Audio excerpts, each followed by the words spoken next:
Hey guys, how's everyone doing? This is Sir Jedi Sentinel, and welcome back to Sentinel Reviews. Initially, I couldn't decide whether to put this in Sentinel Vlogs or Sentinel Reviews, but I decided, since it is sort of a review, and to put it here, and I thought it would go with my ranking of Series 11 episodes. So here we are. Happy New Year, everyone, and today I will be counting down my personal top 5 releases from Big Finish of 2018. I didn't listen to much new stuff from Big Finish coming out this year. I mean, if you've seen my unboxings, you know I'm working through their massive back catalog. But I did listen to enough to do a top 5 list. So, everything you're going to see is my personal opinion. Without further ado, let's just jump right in. Before getting into the list proper, I do have a couple runner-ups that I want to talk about that almost made the list but just didn't quite cut it, so I'll talk about those first. First is Musa Fire. Released with, I think it was called The Hunting Ground, Musa Fire was one of the final main range releases of 2018. This was a 7th Doctor story with Ace and Hex, who I'd have to go back and look, but I think this is the first Hex story we've had in a while, and also features Iris Wildtime and Iris's companion Panda, making his debut outside of the Iris Wildtime range in Doctor Who proper. This was a fun story, and I always love Iris Wildtime. She's probably one of my favorite characters in Doctor Who, and I hope that the fact we got this story means we're going to be getting some more Iris Wildtime stuff in the future. Katie Manning as Iris Wildtime and David Benson as Panda stole the show with every scene they were in. The reason this didn't make the list is because I have some serious issues with this story. One, there is sort of a soap opera type melodrama with two of the major side characters, and it got really grating, I will admit. Especially because every time we go back to it, they're saying the same things over and over. 2, Ace was wasted in this story. I love Ace, she's one of my favorite companions, and she just had nothing here. She was such a non-presence. And the direction, too, with Ace just felt lackluster. It pretty much just felt like, okay, Sophie, you're dealing with Iris's companion, a talking panda. You're pretty much just done with this. And like I said, Ace was just really lackluster. And 3, the 7th Doctor himself. Now, we all know what the 7th Doctor is. He is the Grand Chess Master. He is the Master Schemer. And you sit down to play a game of chess with him, and before the game's even started, he's already 10 moves ahead of you. And part of the conflict in this story is very much, without trying to give it away, I'm trying to avoid spoilers, because this is a good story, and I do recommend it. Part of the conflict is, the 7th Doctor buys into one of the characters' stories way too easily. And when we get to the climax, which felt really rushed as well, he's flabbergasted that he fell for this person's story, and it didn't work.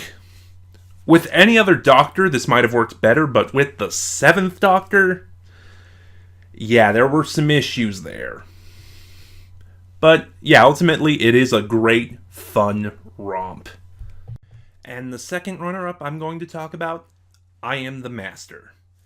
This, for a while now, people had been, as I got into Big Finish, people had been recommending the short trips, but none of them really got my attention until I Am the Master was announced.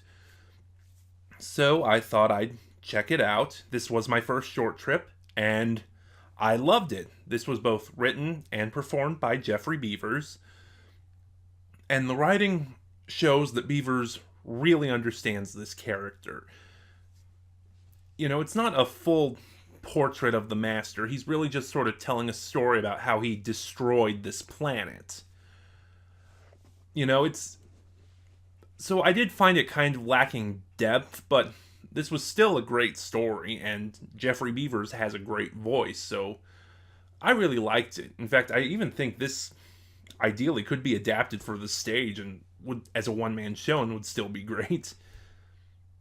And now it's time to start the actual list, starting with number 5, The Diary of Riversong, Series 4.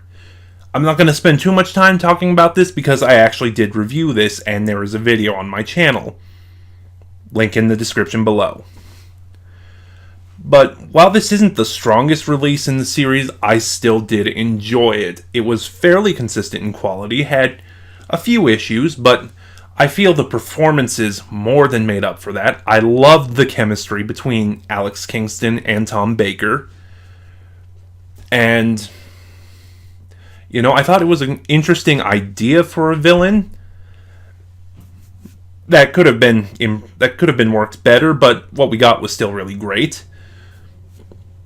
And yeah, there's really not much more to say about that. Everything else I gave in my review, so I'll link it in the description below and you can watch it there. Since this was a box set, I will conclude with saying my favorite story in this set was the 4th story, Someone I Once Knew. Number 4, Hour of the Cybermen. I am so hyped I found a decent picture of that with the alternate logo cover. Anyway, yeah, when this story came out, everyone was talking about it. I was a little late to the game, but I finally checked it out, and I can see why. This is probably Big Finish's best Cyberman story since Spare Parts. Maybe. Because there are some really great Cyberman stories, The Reaping being one of my personal favorites, but no, this one is good. This is the 6th Doctor story, so favorite Doctor bias. And this is also, it's not his first audio, but this is also David Banks's first time reprising his role from the series, from the classic series, as the Cyber Leader. And he is amazing. He was the show stealer of this entire thing. I actually think he sounds better here as the Cyber Leader than he did in the 80s. And yeah, this is a story I really recommend. I'm actually thinking of doing a video on this one. So what more can I say? It's a phenomenal story. Number 3, The First Doctor Adventures, Volume 2. I spent a long time going back and forth between this one and what would be my number 2 pick, and ultimately, yeah, I decided that The First Doctor Adventures was my 3rd favorite. I loved the first volume, so I had high hopes for this, especially when they started talking about what the stories in this one were going to be, and that the pure historical in this set was going to be set in Japan during its isolationist period. And it's just, I really like learning. Ever since I was in middle school and I picked up Dynasty Warriors 4 for the first time, I've always loved learning about Asian history. So I was really looking forward to that, and it didn't disappoint. And everyone who's listened to the First Doctor Adventures has said that The Invention of Death is a masterpiece. And yeah, I can agree, it's really good. My favorite story from this set was The Barbarians and the Samurai, and I think it has become my favorite First Doctor audio. This is a set that I glowingly recommend. It, as great as Volume 1 of the First Doctor Adventures was, Volume 2 is just leagues better, and David Bradley shines as the First Doctor. He continues to be my favorite actor in the role of the First Doctor after Hartnell. Number 2, The Diary of Riversong, Series 3. While it isn't my favorite in the series, that's still Series 2, I can agree that Series 3 is the strongest release in the Diary of Riversong thus far. And this one just goes so far with developing River's character. Like, yes, we got bits and pieces of development in Series 1, Series 2, and Series 4, but Series 3 really works on River as a character. We see some of her thought processes, we see some of her what her mindset is, and we get a lot of character development in this set. We also get a lot of great development for Madame Kavarian and, you know, the sort of twisted relationship she has with River. I think Volume 3 did so many great things with Madame Kavarian that if I went back to the 11th Doctor's era and watched some of the episodes where she is a threat, she would be so much better there. Before I get there, I liked Brooke. And, you know, I hope, even though they just announced that they're going to do a series of stories with Chameleon as a companion, I hope that in the future we will get some 5th Doctor stories where Brooke is his companion. I really like that. I want to see more of it. My one critique is that compared to the show and compared to the other releases in Diary of Riversong, River's chemistry with the 5th Doctor is kind of flat. You can tell Alex Kingston and Peter Davison are trying their hardest to make it work, but it just never quite gets there. My favorite stories from the Diary of Riversong Series 3 is a tie between Lady in the Lake, which may possibly, I'd have to think about it, may possibly be my favorite Ned Fountain story, and The Furies. And number 1, my favorite Big Finish release of 2018, and I am so glad I put off this list until I heard it. We're going back to the short trips with The Last Day at Work. After hearing I Am the Master, which, as I said, was my first short trip, it got me more interested in checking more of them out. And then I remembered I should have looked up the name of it before I did this, but oh well. The Paul Spragg Memorial Writing Competition, where someone would win a chance to write a short trip and win a chance to have it produced. And this was that winner. And I can see why this is a phenomenal story. And the way I describe it is beautifully tragic. It even sounded like at the climax there, Nicholas Briggs was getting choked up as he read it.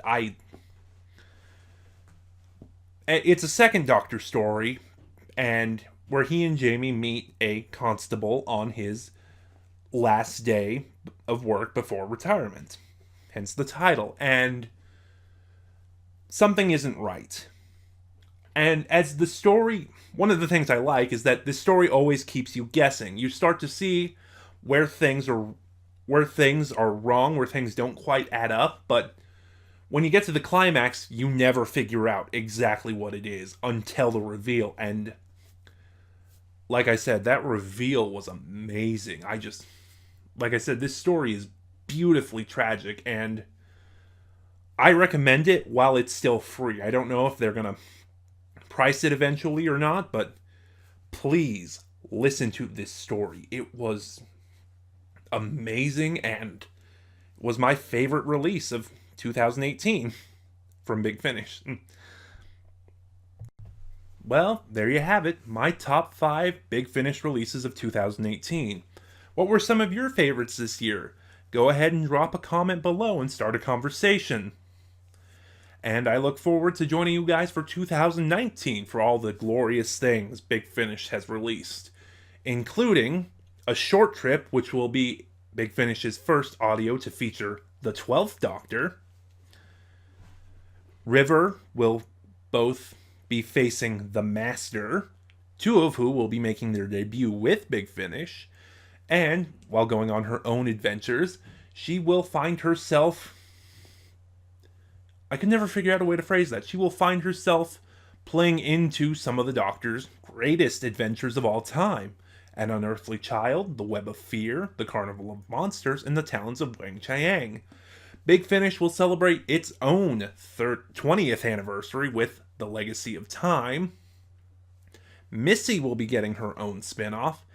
And my most anticipated release, after I know I wasn't responsible for it, but after begging for it, the Paternoster Gang, Madame Vastra, Jenny, and Strax will be getting their own spin-off.